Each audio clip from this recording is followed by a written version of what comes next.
हाय दोस्तों, मेरा नाम है आकाश और आज हम बात करने वाले मेट प्लस के क्वार्टर 1 फाइनेंशियल ईयर 26 के रिजल्ट के बारे में। इसके रिजल्ट के मायने जो है अलग अलग लोगों के लिए अलग अलग प्रकार से।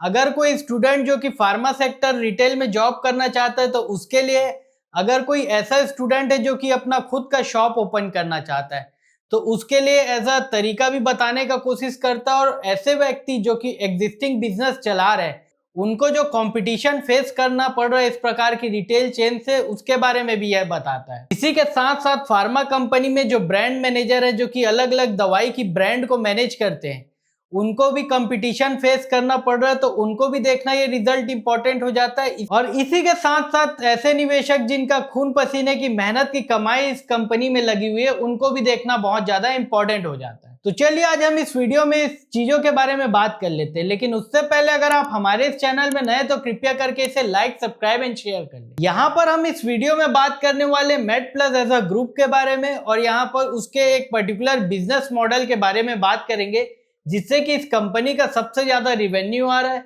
इसी के साथ साथ हम कंसोलिडेटेड डाटा की बात करेंगे और इस क्वार्टर के हाईलाइट के बारे में बात करेंगे। फिर इस डाटा को हम ग्राफिकली देखने का कोशिश करेंगे और इसके बाद हम फाइनेंशियल को एनालाइज करेंगे और आखिर में इसको हम कंक्लूड करके आपको बताएंगे। तो चलिए अब हम इसके बिजनेस मॉडल को समझने का कोशिश करते हैं। यहाँ पर आप अगर किसी भी अनऑर्गेनाइज्ड प्लेयर को देखें, यानी कि कोई भी ऐसा व्यक्ति जो कि डिग्री रखा हुआ है और कुछ पैसा मिल जाए तो अपना फार्मेसी रिटेल दुकान डाल लेता है, उसी के जगह मेट प्लस जो है एक प्रकार से रिटेल चेन की तरह काम करता है जहां पर कि इसको कई सारे एडवांटेजेस हो जाते हैं।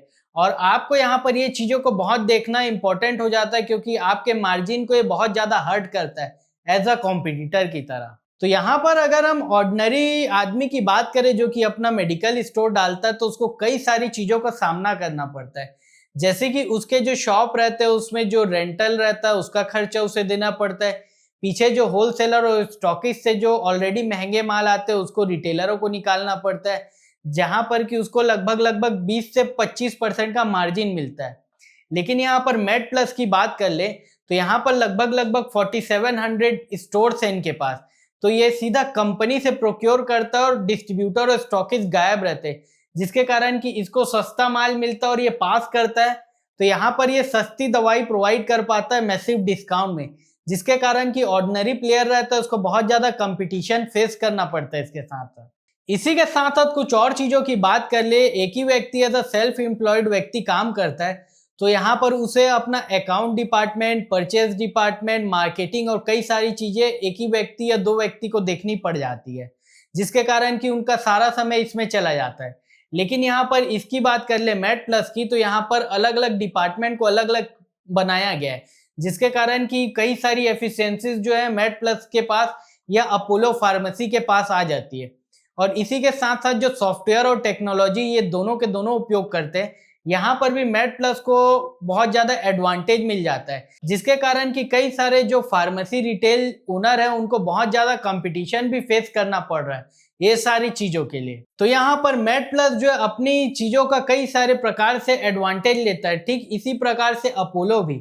और अगर हम लीडरशिप की बात करें एज अ रिटेल चेन की तो मेट प्लस जो है देश का 2nd नंबर का बड़ा फार्मा रिटेलर है और 1st नंबर पे है अपोलो फार्मेसी। और ये सारी की सारी कंपनीज जो है अनऑर्गेनाइज से चीजों को ऑर्गेनाइज कर रहे हैं जिसके कारण कि जो ऑर्डिनरी रिटेल है उसको एक तो पहले ऑनलाइन मार ही रहा था, उसके साथ साथ ये रिटेल चेन भी compete करके उनके मार्जिन को हर्ट करना चालू कर रहे हैं।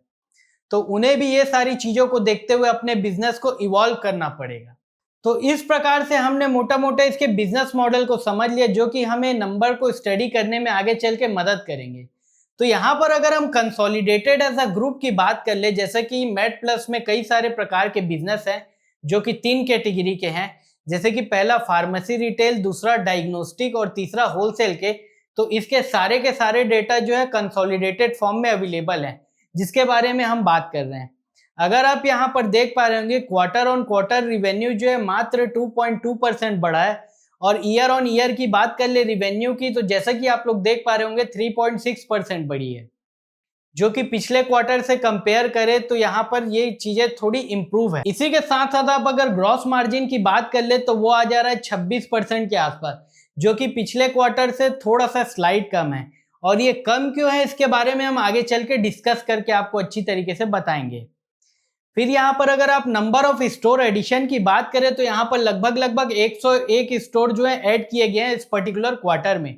यहाँ पर नेट के बारे में बताया गया है, यानी कि नेट एडिशन। अब नेट एडिशन का मतलब ये होता है कि ये जो रिटेल कंपनी है यहाँ पर कुछ स्टोर जो है अच्छे परफॉर्म करते हैं, कुछ अच्छे स्टोर परफॉर्म नहीं कर पाते, जिसके कारण कि कंपनी जो है कुछ घाटों को क्लियर करके फिर से डालती है अच्छे अलग अलग जगह में स्टोर, जिसके कारण कि क्लोजिंग माइनस ओपनिंग और उसके बाद नेट जो बचता है उसके डाटा को यहाँ पर बताया जा रहा है। इसके साथ ऐसे स्टोर जिनकी जो एज है 1 ईयर से ज्यादा हो गई है उसमें आप लोग देख पा रहे होंगे 0.2% का रिवेन्यू का गिरावट है। इसी के साथ साथ यहाँ पर स्टोर के इबट्टा मार्जिन है वहां पर भी थोड़ी गिरावट है जो कि हो गई है 10.9% की।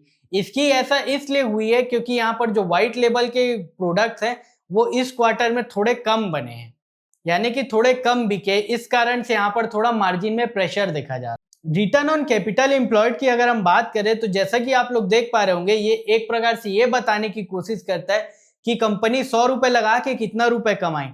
तो अगर आप एनुअल रिपोर्ट की इसकी स्टडी करें तो यहाँ पर मेडप्लस का कोई भी स्टोर जो है लगभग 15 से 20 लाख रुपए के आसपास लग जाता है। और उसके रिवेन्यू की बात कर ले आप पर स्टोर की तो लगभग 1 करोड़ 20 लाख का रिवेन्यू एक स्टोर में इन लोग जनरेट करते हैं, जिसके कारण कि इसकी रिटर्न ऑन कैपिटल एम्प्लॉयड लगभग 60 के आसपास आ जाती है। यहाँ पर आप लोग देख पा रहे होंगे 59.8 है जिसे हम एप्रोक्सीमेशन में 60 लिए हैं। फार्मेसी के अगर इबट्टा की बात करें तो वो भी डिक्लाइन है जैसे कि व्हाइट लेबल के प्रोडक्ट के कारण। तो चलिए अब हम इसके डाटा को थोड़ा ग्राफिकली रिप्रेजेंट करके आपको बताते हैं कि यहाँ पर कैसे चल रहा है मैकेनिज्म। जैसे कि आप लोग देख पा रहे होंगे रिवेन्यू सेगमेंट में यहाँ पर स्लाइड ग्रोथ की है जैसा कि हमने बात किया था, और ग्रॉस मार्जिन में स्लाइड गिरावट है क्योंकि व्हाइट लेबल के प्रोडक्ट इस क्वार्टर में थोड़े कम गए, और जब वहां पर मार्जिन कंप्रेस हुआ है तो इबट्टा मार्जिन जो ऑपरेटिंग है वो भी कम हो चुका है। इसके साथ साथ आप अगर स्टोर की संख्या देखें तो यहाँ पर 101 स्टोर ऐड हुए हैं, तो कुल मिला के अभी स्टोर जो रनिंग हो जा रहे 4813 स्टोर ऑपरेट कर रहे हैं। यहाँ पर स्टोर की एज भी बताई गई है और उनकी लोकेशन भी बताई गई है, जहां पर कि इसका क्लासिफिकेशन जो है मेट्रो टीयर 1 टीयर 2 टीयर 3 में है। और जैसे कि आप लोग देख पा रहे होंगे यहाँ पर ज्यादा कंट्रीब्यूशन जो है टीयर 1 और मेट्रो से आ रहा है, जहां पर कि ज्यादा हाई पेइंग कस्टमर रहते हैं। इसके बाद अगर आप प्राइवेट लेवल की संख्या देखें और प्राइवेट लेवल की ब्रांड, जैसे कि आप लोग देख पा रहे होंगे इस पर्टिकुलर स्लाइड में, यहाँ पर व्हाइट लेबल को एज अ ब्रांड की तरह प्रोजेक्ट किया गया है। सिंपली ऐसा नहीं किया गया कि प्रोडक्ट उठाएं अपना व्हाइट लेबल लगाएं और बेच दे। यहाँ पर हर एक चीजों को एज अ ब्रांड बनाया गया है जो कि आगे चल के इसके मार्जिन में कंट्रीब्यूशन करेगा। अगर हम नेस्ले की बात कर ले तो वहां पर लैक्टोजन और लैक्टोडेक्स करके 2 प्रीमियम ब्रांड है, और ये भी कई सारे प्रकार के उस कैटेगरी में ब्रांड लाते जा रही है, जिसके कारण कि पहले छोटी कम प्राइसिंग कर रही है, धीरे धीरे करके प्राइसिंग उठाएगी तो इसके ग्रॉस मार्जिन भी बहुत ज्यादा बढ़ जाएंगे आगे चल के, जिसे हम क्वार्टर ऑन क्वार्टर में देख पाएंगे। यहाँ पर जैसा कि आप लोग देख पा रहे होंगे स्टोर काउंट के डेटा में पिछले कुछ क्वार्टरों से स्टोर जो है धीरे धीरे बढ़ाया जा रहा है। जैसे कि इंडियन इकोनॉमी की बात करें तो थोड़ी वो स्लो डाउन से गुजर रही है, तो यहाँ पर ये स्ट्रेटेजिक फैसला एक प्रकार से सही भी है, क्योंकि अगर हम क्वार्टर 1 फाइनेंशियल ईयर 25 के बारे में देखें और क्वार्टर 3 देखें फाइनेंशियल ईयर 25 की, तो वहां पर उनके कई सारे स्टोर जो है सक्सेसफुली ओपन नहीं हो पाए थे। इसके कारण मैनेजमेंट जो है कदम फूक फूक के धीरे धीरे करके रिटेल फार्मेसी को बढ़ा रही, जिसके कारण कि इसका रिवेन्यू भी जो है उतने स्पीड से बढ़ नहीं पा रहा है। रिवेन्यू मिक्स की बात करें हम तो ये रिटेल फार्मेसी चेन अगर 100 रुपए कमाती है तो यहाँ पर जैसा कि आप लोग देख पा रहे होंगे ब्रांडेड फार्मा की ग्रोथ हुई इस क्वार्टर में, यानी कि सिप्ला, लुपिन और अलग अलग प्रकार के ब्रांड है उनके प्रोडक्ट ज्यादा बिके हैं। और इसके जो प्राइवेट लेबल की संख्या है जो कि पहले 13.6% कंट्रीब्यूट करती थी, इस क्वार्टर जो है 12.8% हुई है।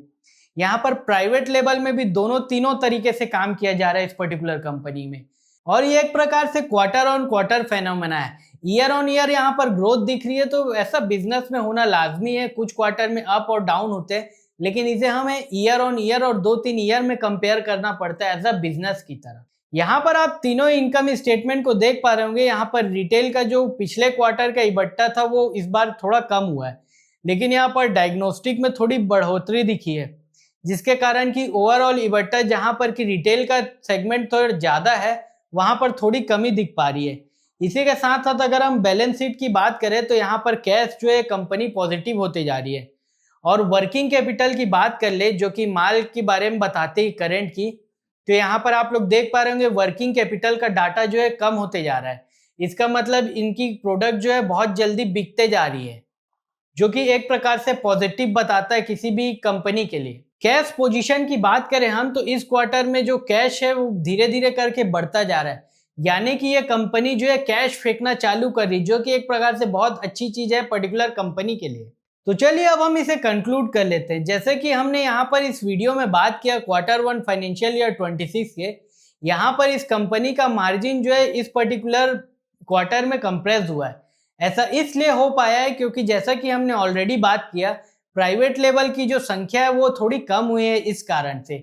और यहाँ पर आप लोग एक और डेटा को देख पा रहे होंगे, यहाँ पर ईसॉप्स का जो परसेंटेज है एक्सपेंस वो बढ़ा दिया गया है, जिसका कारण कि ये कंपनी का जो प्रॉफिट है वो थोड़ा कंप्रेस हो गया है। इस कारण से इसके बॉटम लाइन में उतनी ज्यादा ग्रोथ नहीं दिख पा रही है। और टॉप लाइन की बात करें तो रिवेन्यू स्टोर जो है धीरे धीरे करके ओपन किए जा रहे हैं, तो वहां पर भी ज्यादा चेंजेस नहीं देखे जा रहे हैं। इस कारण से यहाँ पर ये जो रिजल्ट है एक प्रकार से ऑर्डिनरी और स्लाइट इंप्रूवमेंट वाला हो जाता है। तो ऐसी ही और एक्साइटिंग जानकारी जानने के लिए आप हमारे इस चैनल को लाइक, सब्सक्राइब एंड शेयर करें। धन्यवाद।